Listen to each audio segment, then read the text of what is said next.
Alors merci d'être là. Bienvenue à ce débat organisé par le Parti du Travail sur une question qui occupe l'espace, qui est présente dans le débat public et qui est importante parce qu'elle soulève des enjeux assez fondamentaux. Donc, vous l'avez probablement vu dans la presse, d'autres médias qui parlent d'une pénurie d'électricité annoncée avec même qui pourrait aller jusqu'à un blackout de plusieurs jours d'ici quelques années. Alors, évidemment, ça pose des questions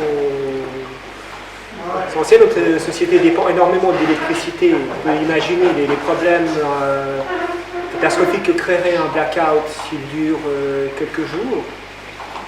Et au fond, les questions, alors, ça pose des questions de l'approvisionnement d'électricité, comme on arrive à l'électricité, mais ça pose aussi plus fondamentalement des questions de production de cette énergie, de son coût, des ressources employées, puis des questions du modèle de société, parce qu'on dépend, on est dans une phase où on consomme une quantité phénoménale d'énergie, on veut accroître encore, mais est-ce que c'est seulement raisonnable, est-ce qu'on peut se le permettre? Alors, un angle sur lequel on aurait pu aborder la question, qui n'est pas l'angle que nous allons choisir, qui a été choisi par certains, c'est des relations avec l'Union européenne. On dit que oui, le problème c'est que maintenant la Suisse importe une partie de l'année de l'électricité de l'Union européenne et que l'Union européenne ne peut pas renouveler les accords sur l'électricité et tout ça, c'est parce qu'on n'a pas signé l'accord cadre. Alors le problème de relation avec l'Union européenne est un problème pertinent et important. On se dit c'est pas celui-là qu'on va soulever, pour la bonne et simple raison que l'une des questions pourquoi l'Union européenne ne veut pas il ne va peut-être pas pouvoir importer l'électricité, c'est qu'elle-même risque d'en manquer. En fait, c'est un problème qui est structurel au niveau mondial, qui existe en Europe, qui existe en Chine. La Chine doit ralentir ses usines parce que sinon elle pourrait devoir couper l'électricité à la population. Donc on voit que c'est un problème qui n'est pas un épiphénomène, ou qui n'est pas uniquement lié à des accords en droit, puisque c'est un problème qui existe partout. Donc l'angle sous lequel on pense discuter, c'est que vraiment jusqu'à aujourd'hui, pendant les 150 dernières années, si on a atteint... en fait, c'est pas que si le capitalisme a atteint un tel niveau de production et de consommation, c'est pas que ce système est intrinsèquement efficace en tant que tel. Il a vraiment été boosté pendant 150 ans par des énergies fossiles facilement disponibles à bas coût, par des matières premières à bas coût. Et là, on voit que ce système est en train de lutter contre les limites naturelles de la planète. Les énergies à bas coût, ça commence à être terminé. On parle aussi beaucoup de pénuries dans la presse. Enfin, les pénuries, en partie, c'est à cause des ruptures des chaînes d'approvisionnement avec le Covid. Mais c'est aussi beaucoup parce que les sources les plus accessibles, alors les nappes de pétrole les plus proches de la surface, les minéraux les plus concentrés, les ressources de charbon les plus simples à exploiter sont épuisées. Donc du coup, naturellement, toutes ces énergies augmentent. Les métaux aussi, on en parle moins, mais certains métaux sont particulièrement rares sur la Terre. En quelques dizaines d'années, on en a extrait beaucoup plus que dans toute l'histoire de l'humanité. Donc combien de temps continuer comme ça? Donc d'abord, pour parler de tous ces enjeux, donc oui, comme je disais, on ne peut pas forcément continuer comme ça, on doit changer forcément, changer de modèle. D'ailleurs, les experts du GIEC quand même en parlent qu'un changement de système est requis, oui, mais pour aller vers quel système et comment. Alors malheureusement, on a une dissociation qui devient vraiment inquiétante entre le constat de la gravité de la situation et la non-action politique. Mais à la fois, on a des rapports de plus en plus alarmants, et à la fois, on a la COP26 où il y a un peu des promesses dans le vent. Alors, oui, on va tout changer, mais en 2050, en 2060, peut-être 2070, mais pour l'instant, on ne fera rien. On ne va pas surtout rien, on va continuer comme maintenant. Donc, évidemment, ce n'est pas possible de continuer comme ça. Ceci dit, si on veut changer, alors on change comment? Et qu'est-ce qu'on change? Alors, pour en débattre, nous avons un panel de 4 intervenants. Alors malheureusement, ce soir, nous n'avons que des hommes autour de la table. Ah oui, c'est embêtant. C'est point de notre faute. Ça a été plus compliqué qu'on ne pensait de trouver des intervenants. Parfois, à la base, on avait prévu d'avoir autour de 6 personnes. On a envoyé beaucoup d'autres invitations. Ma foi, plusieurs intervenantes ou intervenants contactés n'ont pas pu venir. Ma foi, on a les personnes qui ont répondu présentes. Très bien. Donc, donc on a cherché à avoir un panel un peu diversifié parce que le public a droit à un débat avec quand même une diversité d'opinions, un débat un peu contradictoire pour se faire une opinion. En même temps, on a un peu aussi resserré les opinions pour que le débat soit vraiment constructif et utile. Par exemple, on aurait pu inviter des partisans du système actuel ou de son reverdissement superficiel, on ne l'a pas fait, pas parce qu'intrinsèquement ils ne pourraient pas inviter des gens de droite, mais on a préféré cette formule-là pour que le débat soit maximalement utile et constructif. Alors depuis ma droite, donc, nous avons Morten Gisselbeck, qui est membre de notre parti, ancien conseiller municipal en ville de Genève, et qui est architecte. Je l'ai invité parce que, disons, une des sources importantes de dépenses énergétiques, c'est le bâtiment, alors, la construction, le chauffage, et tout ça, c'est des questions importantes. Donc, c'est un point de vue qu'on a estimé intéressant et utile. Ensuite, Zakaria Dridi, qui est membre de la section vaudoise de notre parti, membre du comité central, gymnasien, et qui est aussi gréviste dans le climat pour le canton de Vaud. Dans ce qui se sent, d'après ce que je sais, le premier gréviste pour le climat qui a été réprimé par l'État bourgeois suisse. C'est Théo Frey, qui est étudiant en relations internationales, c'est gréviste pour le climat à Genève, et membre du groupe écosocialiste de Solidarité. Et enfin, Pierre Eckert, député vert au Grand Conseil. Bon, c'était important d'avoir quelqu'un des Verts pour parler de questions, mais qui est aussi et surtout météorologue et physicien. Donc un Vert et un scientifique. Tous les défauts.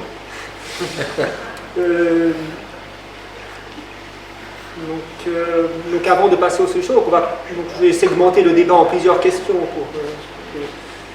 Donc avant de passer aux solutions, il y en a différentes proposées, le renouvelable, le nucléaire, les économies. Donc d'abord sur le constat de la pénurie annoncée, de sa nature, de sa gravité, de vraiment à quel point il faudrait changer quoi. Donc on va passer, alors qui voudrait commencer?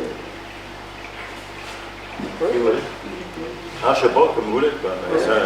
Bon, je m'excuse de commencer. Bonsoir à toutes et tous.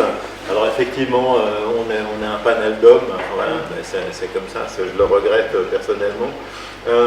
Peut-être juste par rapport à ce que dit Alexander, il faut bien faire attention. On peut parler de pénurie. Pour l'instant, la pénurie, c'est pas forcément ce qui est prévu.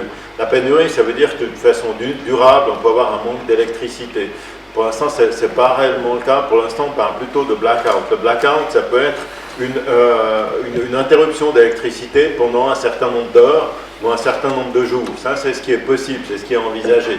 Juste pour voir la différence, et ça, ce qui a été plus ou moins prévu ou annoncé ou menacé par M. Parmelin, c'était plutôt le blackout. Ça veut dire que pendant un certain temps, on pourrait manquer d'énergie électrique. Parlons d'électricité ce soir.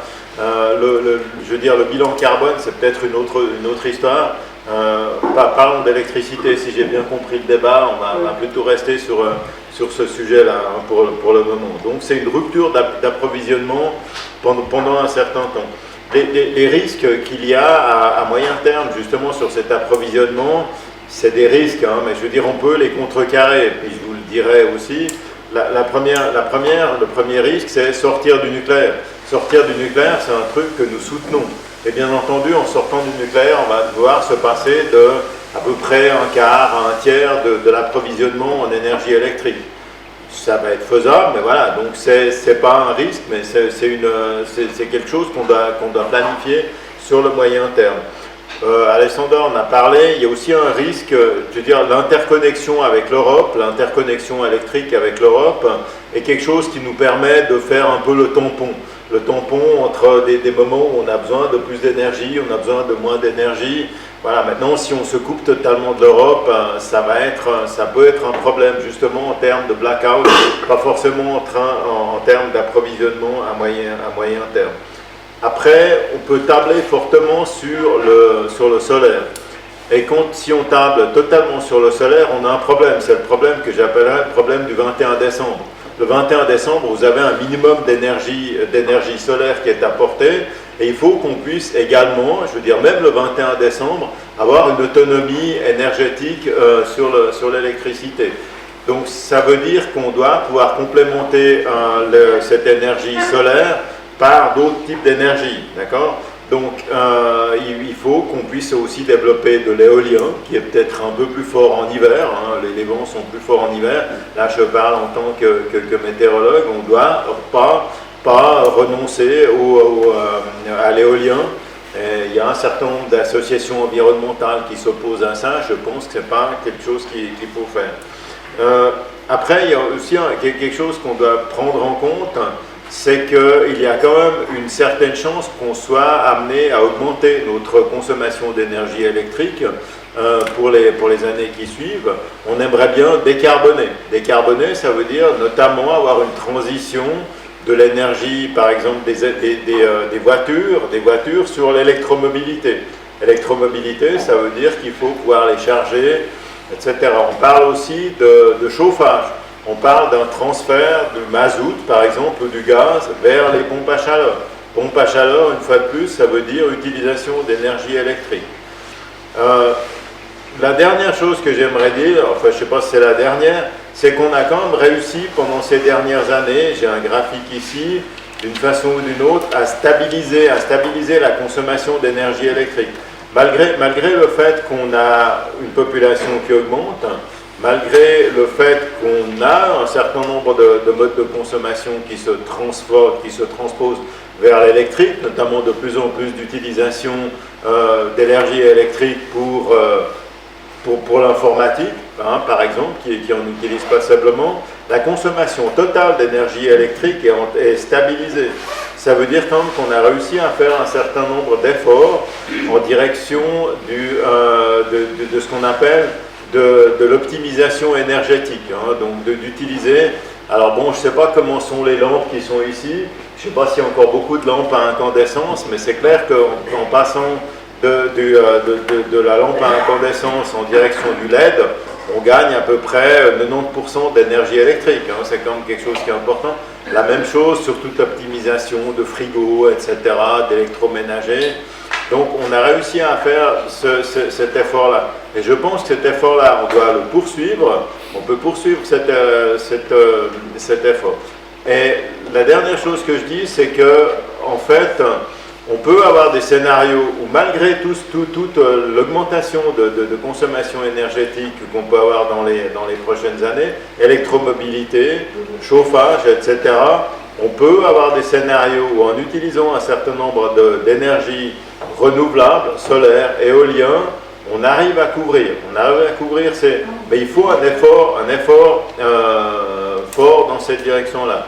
Et ce que je dirais encore, c'est que je perçois en tant que vert, je ne pense pas que l'ensemble des solutions passera par la technologie. On aura des solutions technologiques, je vous en ai parlé tout à l'heure, je vais parler du solaire, je vous ai parlé d'éolien, mais il faudra aussi, pour entrer dans ce que disait Alexander tout à l'heure, aussi avoir un autre modèle de consommation. Il faut aussi qu'on renonce à un certain nombre de consommations. Alors, on ne va pas parler du bilan carbone global de matière de consommation en termes de voyage, etc. En termes de consommation d'électricité, on doit aussi faire gaffe, faire attention nous-mêmes, sachant que, je veux dire, on utilise tous des trucs comme ça. Vous allez partager un certain nombre de vidéos avec Facebook ou avec TikTok. Chaque partage est une consommation d'énergie qui est monstrueuse. Il faut le savoir, il faut être conscient de ça. Et il faut aussi qu'on soit conscient du fait qu'on doit diminuer aussi nos modes de consommation, faire attention à nos modes de consommation. Voilà, enfin, je vais m'arrêter là pour cette introduction. Je pense que c'est possible, on peut résoudre la question, soit en termes, à moitié, je dirais, en termes de technologies qui sont différentes, et l'autre moitié, ça va être en termes de différence, d'orienter de façon différente nos modes de consommation. Voilà. Je vous remercie.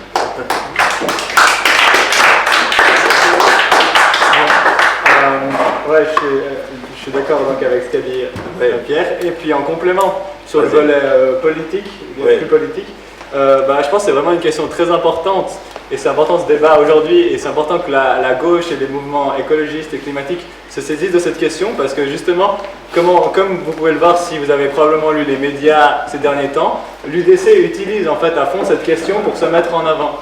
Et en fait pour l'UDC c'est vraiment l'idée de d'utiliser la question énergétique pour en fait en faire une question nationaliste finalement, et plus mettre au centre la question des émissions de gaz à effet de serre, la question de la sécurité de la population en général, du rapport à l'environnement, mais de mettre en avant en fait la question de l'autonomie énergétique et de la sécurité énergétique du pays, et en fait d'en faire une question nationaliste et de reprendre la main sur le volet de l'énergie. Et c'est pour ça à mon avis que c'est très important justement qu'on débatte justement sans les mouvements de droite et d'extrême droite qui vont réutiliser ce thème ces prochaines années, et avec tous les risques aussi que justement le réchauffement climatique il est là, la crise de la biodiversité elle est là, elle va empirer ces prochaines années, et si la gauche n'est pas très présente sur ces sujets, on risque d'avoir justement non seulement un capitalisme vert, mais aussi la montée de l'extrême droite et d'un fascisme vert aussi sur ces questions, et d'un nationalisme vert, etc. Donc c'est très important de discuter là-dessus. Bon, bravo. Ouais.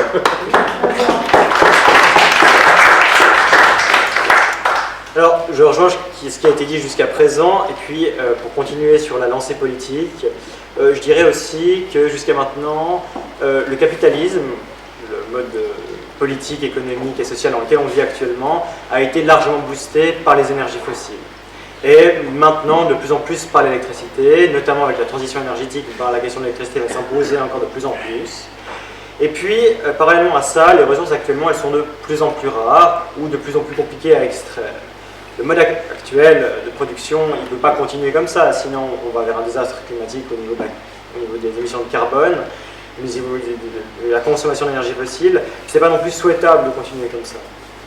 Donc ce qu'il nous faut, à mon avis, c'est un changement de mode de production. Le capitalisme, ce qu'il veut, c'est une croissance infinie. Or, on est dans un monde aux ressources qui sont finies. Et le dérèglement climatique, pour la question de la production d'électricité, va poser des problèmes qui sont certains, parce que le dérèglement climatique cause notamment des canicules. Les canicules causent des diminutions de vent, donc les éoliennes fonctionneront moins bien. Et puis les sécheresses entraînent des diminutions d'eau pour les barrages hydrauliques. Et puis si les barrages hydrauliques ont moins d'eau, la production d'électricité sera moindre. Donc à mon avis, plus on va en direction de l'avenir avec le dérèglement climatique qui se présage, plus le risque de pénurie en général, mais particulièrement d'électricité, va être grand et important.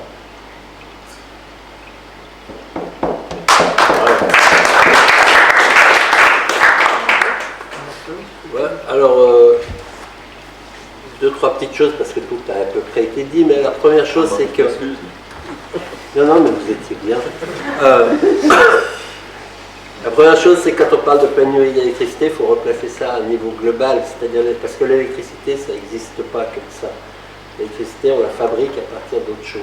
C'est pas comme le fuel, le mazout, le pétrole qu'on va chercher, ou l'uranium qu'on va chercher, ou le gaz qu'on va chercher. On ne va pas chercher l'électricité comme ça, on utilise du gaz, de l'uranium, ou des choses plus naturelles comme le vent, mais on fabrique l'électricité. C'est la première chose, ce qui veut dire que s'il y a une pénurie d'électricité, elle ne tombe pas du ciel comme ça. C'est pas comme les plus anciens dans cette salle, ils sont passés par le moment où on nous a dit ou en l'an 2000 il n'y aura plus de pétrole, après on nous a dit ou il n'y aura plus de gaz, après, donc et chaque fois il y a quand même eu. Et là je tiens, je pense, à vous rassurer, on est dans la partie la plus riche du monde, on est dans la ville, l'une des villes les plus riches, d'un des pays les plus riches, d'une des parties les plus riches du monde. Je ne pense pas que c'est nous qui allons subir ça comme ça de plein fouet. L'électricité, c'est quelque chose qui s'achète, qui se vend, et on ne sera pas les plus pauvres pour en acheter. Donc je crois que pour nous, à Genève, ça ne va pas être le gros problème. On pourrait commencer effectivement par éteindre un certain nombre de lampes ici, mais ça ne changera pas grand-chose au problème. Voilà. Je voulais dire ça en introduction. Évidemment que comment répondre, mais de nouveau, je pense qu'il faut répondre à un niveau global. D'abord, Et on voit bien aujourd'hui, les enjeux tout d'un coup d'énergie deviennent un enjeu parce qu'on parle de gaz qui vient de Russie ou d'autres choses, et que tout d'un coup, parce que Biden s'énerve avec les Chinois qui s'énervent avec les Russes, etc., tout d'un coup, oh là là, il ne va plus y avoir de gaz, on risque de couper. Évidemment, c'est pas vrai parce que tout le monde, les Russes ont besoin de le vendre, nous on a besoin de l'acheter, etc. Donc, je crois pas, moi personnellement, je crois que j'ai plutôt l'impression qu'effectivement on est en train de jouer à se faire peur que répondre à un vrai problème d'approvisionnement d'électricité, ce qui ne veut pas dire qu'il n'y a pas d'autres problèmes au niveau du réchauffement et beaucoup plus largement au niveau de la pollution qu'on fabrique avec notre système. Et évidemment que la production, il faut changer le mode de production de l'énergie, il faut changer le mode d'utilisation et il faut changer la répartition de comment on fait. Voilà.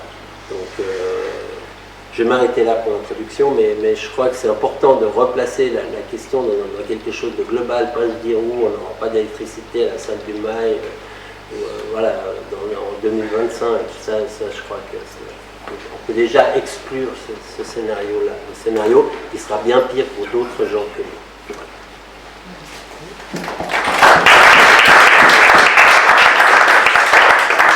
Merci à tous nos intervenants. Alors, c'était les introductions. Effectivement, en fait, si on a soulevé cette question des pénuries d'électricité, c'est pas tellement qu'on craint de trouver d'électricité en Suisse dans quelques années. C'est surtout comme accroche pour soulever toutes les questions sous-jacentes et importantes que soulève ce qui relève de l'épiphénomène politique. Alors bon, on peut passer aux solutions. En fait, alors jusque-là, c'est l'UDC qui a attaqué dans ce débat. Ils ont fait un papier de 29 pages, qui a l'air bien fait comme ça, il y a des chiffres, mais alors c'est très UDC comme démarche. Alors c'est une démarche très politicienne, c'est très net. C'est évidemment se jouer à faire peur, dire que oulala, il y a une pénurie, on aura des problèmes d'approvisionnement. C'est très démago, alors c'est attaque contre Simonetta Sommaruga pour dire ouais, la stratégie énergétique 2050 du Conseil fédéral ça marche pas, c'est n'importe quoi, elle s'y approche pour des raisons idéologiques. Soit elle prend à bras le corps les enjeux vitaux de survie de la nation, soit elle doit se tirer. Alors tout un baratin sur la gauche rose verte qui est en train de détruire le pays, c'est évidemment en prévision des élections fédérales. C'est très typique. Et évidemment, les attaques, dire oui, c'est en gros la Suisse fait très bien, on a beau en écologie, la Suisse a un très bon bilan. En fait, si on consomme trop, c'est juste parce qu'il y a trop d'étrangers qui viennent. C'est magique avec l'UDC, quel que soit le problème, il y a qu'à des étrangers dehors, c'est la solution magique. C'est tellement simple en même temps, je veux dire, ça dispense tellement de réfléchir d'avoir ce type de solution. Mais en tout cas, leur solution, c'est qu'il faut. Ils prétendent que les énergies renouvelables, c'est pas très efficace, ça marche pas vraiment. Donc il y a deux solutions, c'est le nucléaire, renforcer le nucléaire et l'hydraulique. Donc ils veulent non seulement maintenir en activité les centrales existantes, mais en construire de nouvelles. Ils veulent donc aussi rehausser les barrages, accroître la production hydraulique. Alors ces deux questions. Bon, d'abord le nucléaire, toute la gauche suisse est pour la sortie du nucléaire depuis assez longtemps. C'est un débat qui a eu lieu avant qu'on engage politiquement. Au fond, disons, je pense que tout le monde autour de la table sera d'accord pour dire que cette position était juste, mais enfin, je vais quand même le redire. Pourquoi? Or, sur l'hydraulique, est-ce peut augmenter? Ça pose quand même un certain nombre de problèmes. Disons, quand on fait trop de barrages, ça quand même perturbe les écosystèmes. Parce que je sais, le Laos, ça fait énormément de barrages sur les grands fleuves, y compris pour exporter de l'électricité, mais enfin, il y a des grands fleuves qui sont quasiment morts. Leur écosystème est perturbé par ces barrages. Question les énergies renouvelables, évidemment tout le monde est pour les développer, ceci dit il y a des limites cachées. L'opinion, une opinion de capitalisme vert, c'est oui, il faut remplacer le fossile par le renouvelable, mais à condition de consommer autant d'énergie que maintenant, voire d'en consommer plus, parce qu'il y aura une demande, l'économie en demandera plus. Mais le problème du renouvelable, la source solaire, géothermique et éolienne est renouvelable, mais enfin, ce avec quoi on fait toutes les installations pour produire cette électricité sont faites à partir de métaux, en minéraux, de béton, Donc on dit aussi que c'est important parce que l'économie n'est pas assez digitalisée, il faut tout digitaliser, mais enfin c'est un secteur ultra consommateur d'énergie, ultra consommateur de métaux. Dans un ordinateur, un téléphone, il y a presque tout le tableau périodique. J'espère qu'il n'y a pas de plutonium. Mais enfin, disons, ces métaux, on a extrait de façon démentielle en quelques décennies. À quel point on peut continuer, à quel point on a besoin de tant de technologies. Enfin, qu'est-ce qu'on peut se permettre parmi ces technologies? Est-ce qu'on a des pistes pour vraiment diminuer parce que c'est clair que ce modèle actuel ne va pas. Qu'est-ce que diminuer? Et puis, bon, une des questions, on a un architecte sur la question du bâti, vraiment le logement de l'infrastructure sont une source, alors par le ciment, par la construction et par le chauffage, la construction d'énergie, c'est évidemment sur des dépenses d'énergie. Qu'est-ce qu'on peut faire mieux et différemment? Donc là, je vous propose maintenant de proposer les solutions. Vraiment, les solutions. Ouais. Vous pouvez peut-être commencer selon leur langage. Si on parle de bâtiments, alors, les bâtiments. En ce qui concerne les bâtiments, évidemment que c'est au niveau de l'isolation, c'est au niveau des matériaux qu'on utilise, c'est au niveau de la manière dont on construit, c'est la manière dont on construit les villes aussi, parce que évidemment que une maison, c'est pas juste un endroit où on habite, c'est un endroit où on part, on y revient le soir, qu'est-ce qu'on a fait entre deux, quel mouvement on a fait, dans quel quartier on habite, jusqu'où il faut aller pour faire des courses, jusqu'où il faut aller pour travailler. Là, on voit que les échanges pour le travail, les CFF disent qu'il y aura d'ici 2030 100 000 passagers par jour à Cornavin, par exemple, c'est 50 000 qui vont à Lausanne et 50 000 qui viennent de Lausanne, enfin en gros, la région. Est-ce que c'est vraiment nécessaire? Il faut réfléchir les villes, comment on les construit, comment on les transforme. Et maintenant, évidemment, elles sont déjà construites, donc il s'agit de les transformer, de les faire mieux. Je crois que ce travail-là, il est en train d'être fait. Il est en train d'être fait parce qu'il y a plein de normes qui arrivent. Ces normes, elles ont un peu... Le défaut, c'est d'être une norme. C'est-à-dire qu'on fait une norme et puis on croit qu'un bâtiment est écologique parce qu'il répond à la norme machin truc, très haut rendement énergétique, très haut, etc. C'est pas pour autant qu'un bâtiment est écologique. Il faut voir avec quoi il est construit, quels matériaux, combien de fois ces matériaux ont fait le tour de la Terre avant d'arriver entre deux briques pour isoler, etc. Donc là, il y a un travail qui doit être fait pour ce qui est à construire, parce qu'actuellement, les normes, il faut le savoir, elles sont dirigées par les grosses entreprises comme Saint-Gobain. C'est eux qui fixent en fait les normes. Exactement comme Nestlé veut tout d'un coup, alors qu'ils étaient contre la responsabilité des grandes entreprises, ils sont pour la responsabilité des grandes entreprises, à condition que ça les permette eux d'être les number one, d'écraser les autres, puis de dire non, on ne peut plus acheter ce que fabriquent les autres. De la même manière, tout d'un coup, Saint-Gobain ou ce genre d'Isover ou que sais-je deviennent très écologiques et proposent des produits et des normes.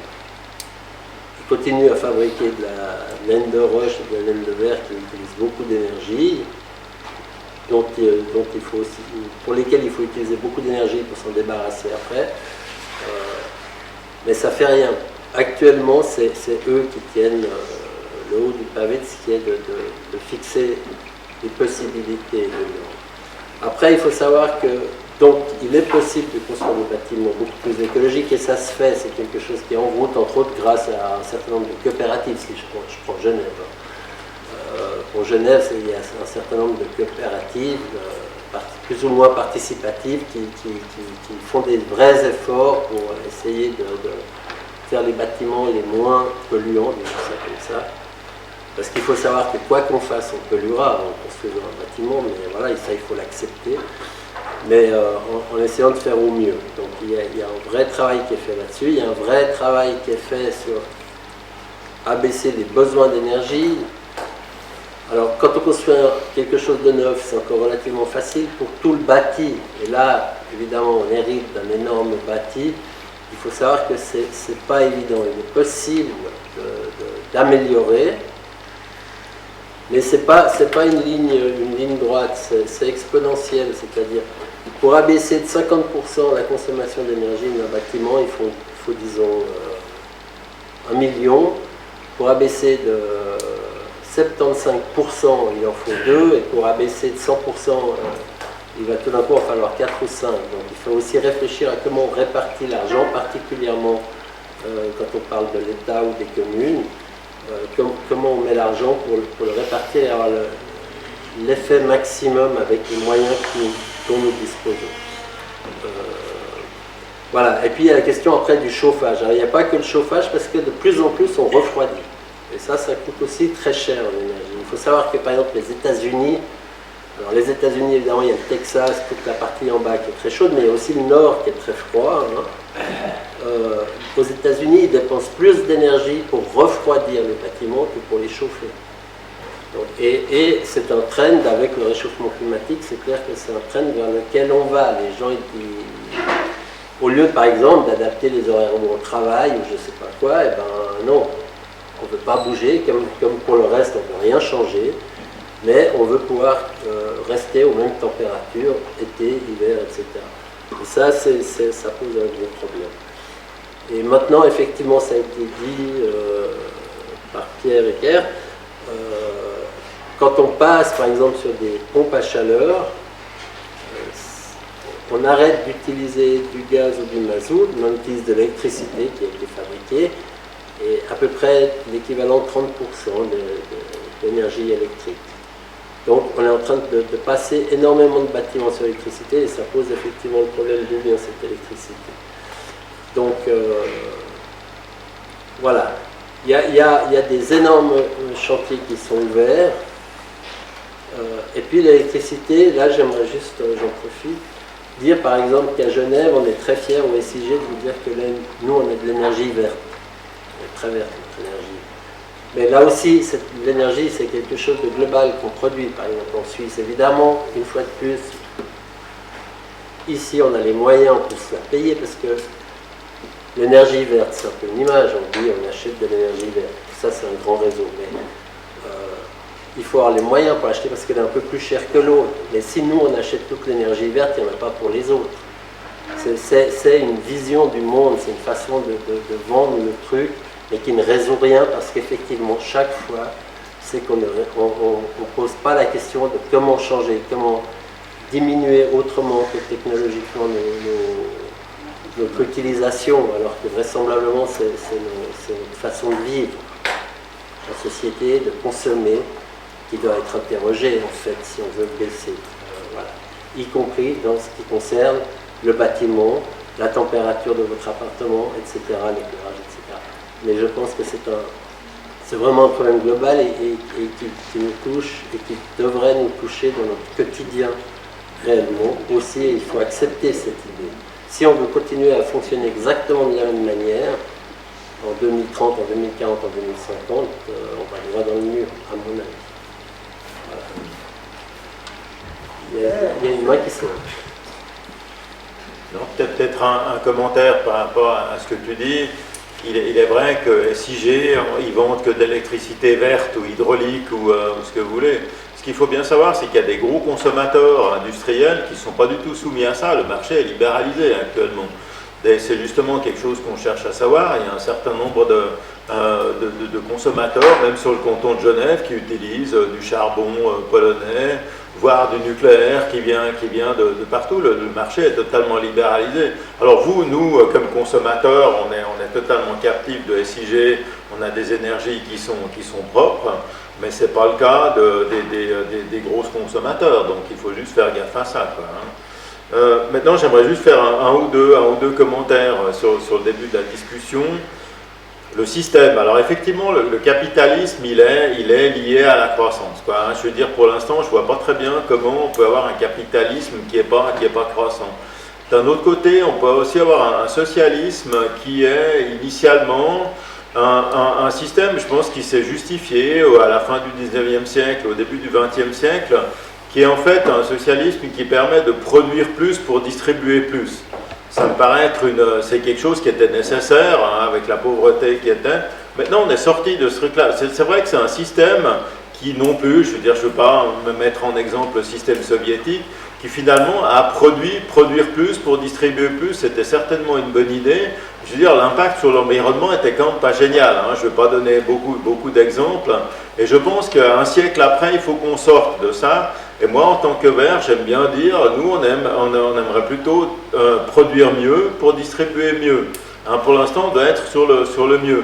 C'est quelque chose que je partage avec vous, vous pouvez être d'accord ou pas, mais voilà, c'est juste un changement de paradigme en termes de système que j'aimerais bien apporter.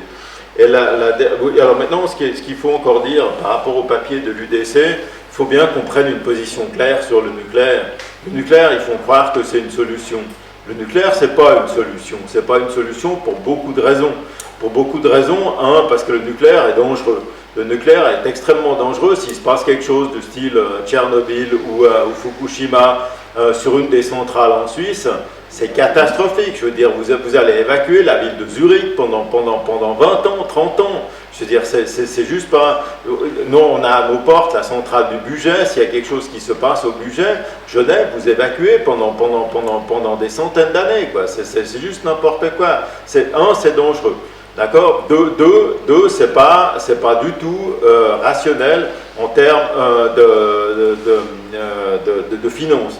Je veux dire, si les centrales nucléaires devaient payer l'ensemble des coûts que ça va occasionner, ça coûterait, l'énergie nucléaire est extrêmement chère.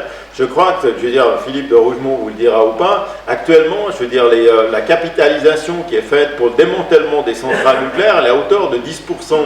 Je veux dire, les 90%, pour l'instant, ils ne sont pas financés. Je veux dire, si vraiment le démantèlement, on le payait maintenant à travers l'énergie, le prix de l'énergie de nucléaire qu'on payait, ça serait 10 fois plus cher. C'est juste, ça ne tient pas debout. Et le troisième paramètre, bien entendu, c'est en termes de durabilité, de temporalité. Si maintenant, aujourd'hui, on veut construire une nouvelle centrale nucléaire, ça va prendre, je ne sais pas, le temps qu'on sorte de la loi que nous avons votée, sortir du nucléaire, ça prendra 10 ans. Après, il faudra faire les autorisations et construire. Vous ne construisez pas une nouvelle centrale nucléaire actuellement avant 2050. Et l'urgence climatique, elle est là. Elle n'est pas en 2050. Je veux dire, c'est en 2030 qu'il faut être là. Hein. Donc, en termes de temporalité, ça joue juste pas. Donc, c'est l'ensemble des paramètres qui dit qu'on ne peut pas. Le nucléaire, ce n'est pas une solution. Nous sommes contre cette solution-là, ce n'est pas une solution qui est ni réaliste, ni financièrement envisageable, ça ne tient pas juste debout. Quoi, hein. Et comme j'ai dit tout à l'heure, je veux dire, la solution, elle existe. La solution, il faut simplement la volonté politique de la mettre en avant. La solution politique, c'est passer dans les énergies renouvelables.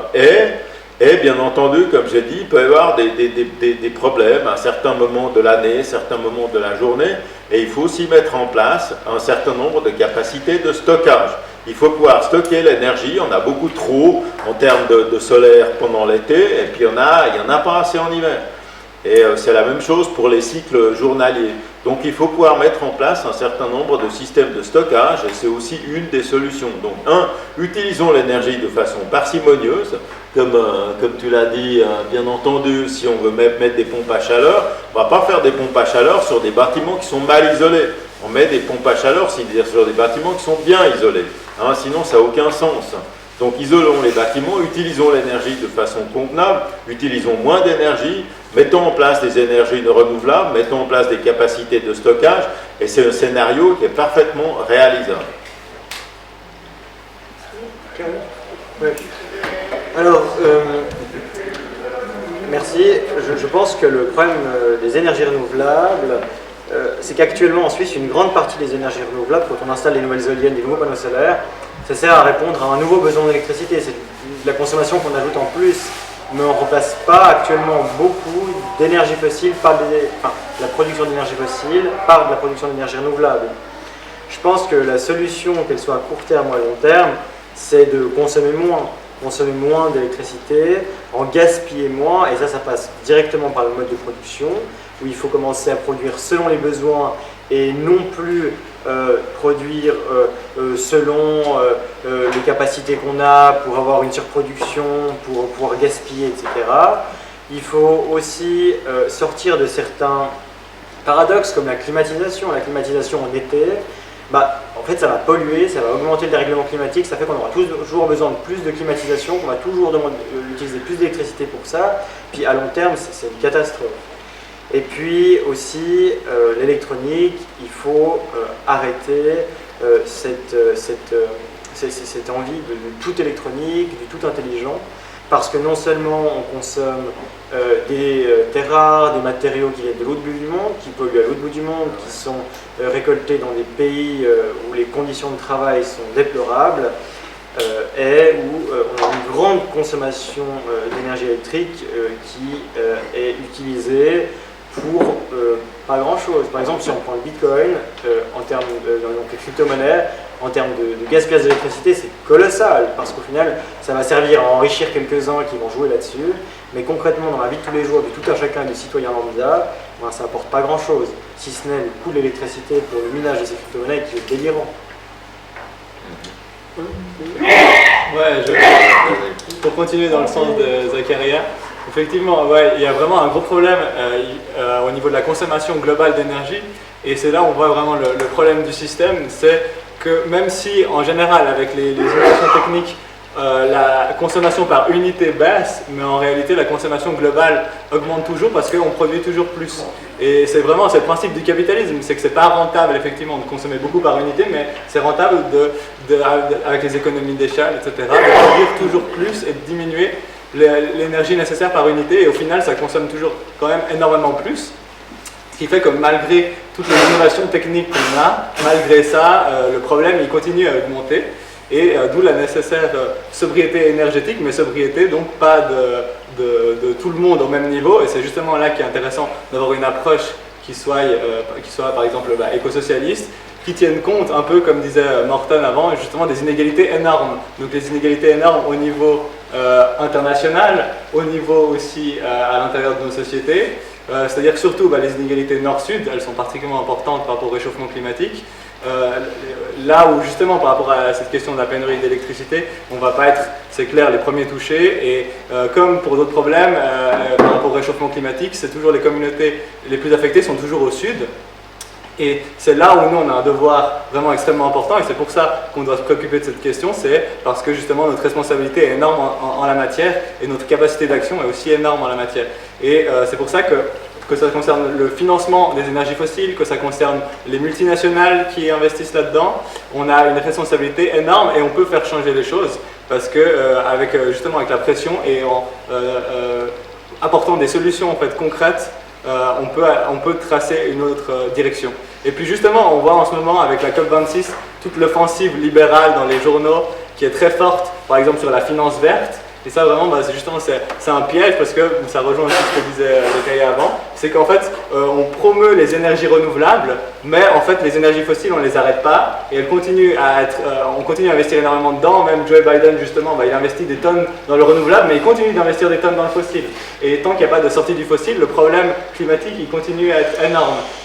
Et là encore aujourd'hui je suis tombé sur vraiment un article délirant dans le journal qui expliquait dans le temps, comme quoi les politiques de désinvestissement c'était une erreur et ça servait à rien, et qu'il fallait juste investir dans le renouvelable. Mais c'est juste que tant c'est bien d'investir dans des micro-projets en général, parce que c'est pas des investissements massifs et il faut encore savoir en quoi ils sont verts, mais tant qu'on ne sort pas du fossile et en parallèle on apporte des solutions, ça va pas, et que ces solutions soient égalitaires. Et puis pour finir juste, par rapport à ce que disait Pierre, effectivement le socialisme n'est pas forcément écologique, et c'est vrai qu'il y a eu des expériences qui étaient de socialisme productiviste, mais justement nous, par exemple au groupe éco-socialiste de Solidarité, on défend une approche éco-socialiste qui tienne compte à la fois des besoins, on met deux choses au centre plutôt que le profit, les besoins de la population et les capacités planétaires, et pour nous c'est avec ça qu'il faut raisonner, et on entend le socialisme pas comme produire plus pour distribuer plus, mais que en fait la manière de produire elle-même est à réfléchir, et le socialisme ne peut pas faire l'abstraction de la manière de produire. Ça ne peut pas être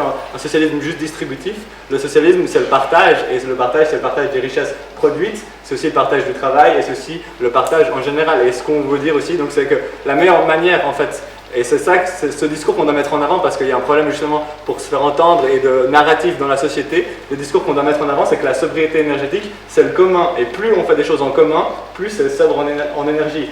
Il y a l'exemple des coopératives, il y a l'exemple des transports en commun. En fait, chaque fois quand on met en commun, eh ben, on produit moins au niveau global. Et en plus, c'est positif pour la société. Et c'est ça qui est super, c'est que ça permet de résoudre les problèmes climatiques et environnementaux. Et en même temps, ça permet d'avoir une meilleure qualité de vie. Et donc, dans ce sens-là, ça s'inscrit dans une certaine vision du socialisme. Donc, je voudrais ajouter 3 points qui ont été dit. Donc, sur la climatisation, effectivement, plus il fait chaud, plus on a besoin de climatiseurs, plus ça va faire augmenter le changement climatique, plus on aura besoin. Et il y a certaines entreprises qui disent que c'est une bonne chose, parce qu'il y a un nouveau business. Ah ben. Ouais. Au Qatar, ils sont déjà en train, à certaines périodes d'année, de climatiser les rues, parce que sinon il y a des gens qui s'évanouissent. Ils climatisent des stades de foot. Hein. Oui, disons, c'est ça le problème, il y a des parties du monde qui deviennent quasiment inhabitables. Quand il fait autour de 50 degrés pendant une longue période, vous ne pouvez pas vivre. Alors sur la finance verte, oui, c'est la finance durable, enfin comme ils appellent durable dans le temps, c'est pratiquement tous les jours.